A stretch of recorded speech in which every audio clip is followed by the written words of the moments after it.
Adding a glossary. Begin by going to your course and turning editing on. Scroll down to add an activity or resource and select Glossary.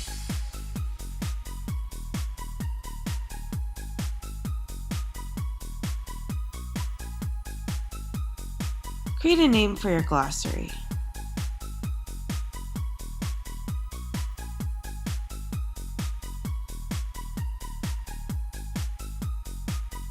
Also, add a description. This is particularly helpful if you would like students to add their terms to the glossary. You can also select the glossary type, the main glossary or the secondary glossary in the course. Let's take a look at the section labeled Entries. There are some specific questions to go over. First, do you want entries approved by default, or do you want them only visible after the instructor has approved them?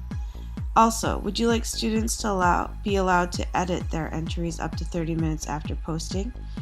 Should students be able to duplicate entries, or do you only want one entry per term?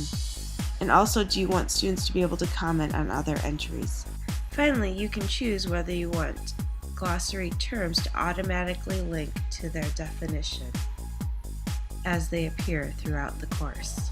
Once you've completed that information, save and return to course.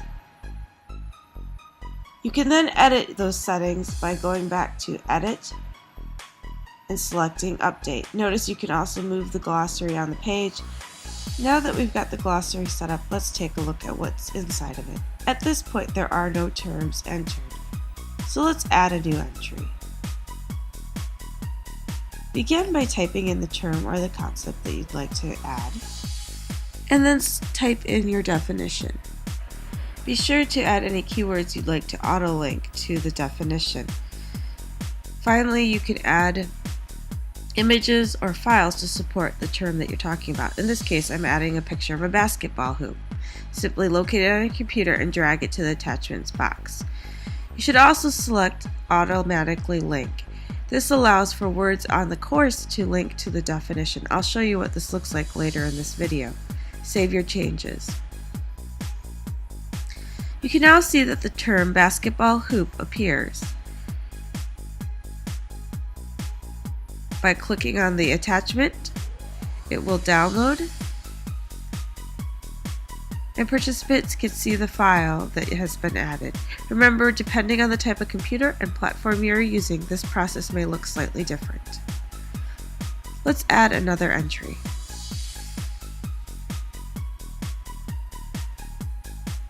Type in the term, add the definition,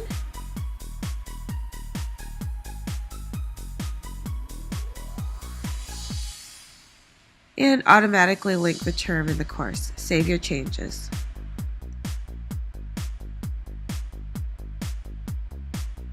When I select all, I can see all the terms that have been added to my glossary at this point. Now let's go back to the course.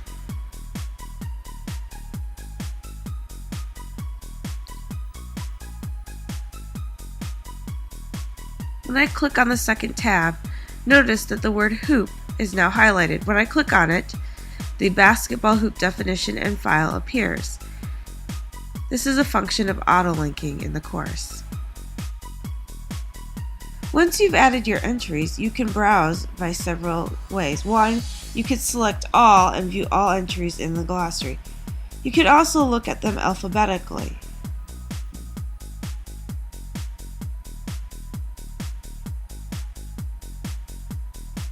Another option is to browse by category, but to do that we have to make a few quick changes.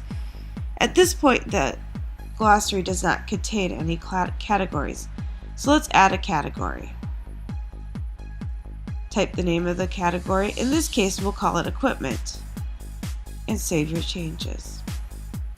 Let's add a second category.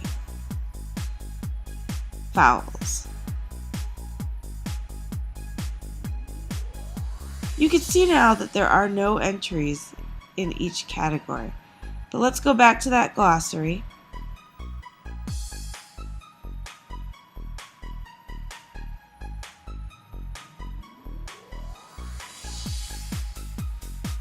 and locate the terms that we've added. Select Edit.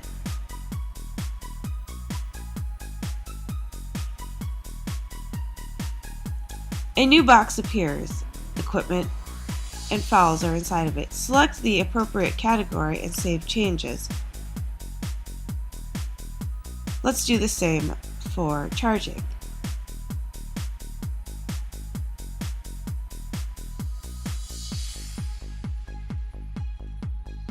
The category box will now appear on all future entries. When we select Browse by Category, you can see the two categories that we've added appear. You can also look at entries by the date they were submitted or updated. Finally, for grading purposes, you can browse by the person who's put them in. In this case, I put them in. This is especially helpful when providing students with grades for their entries.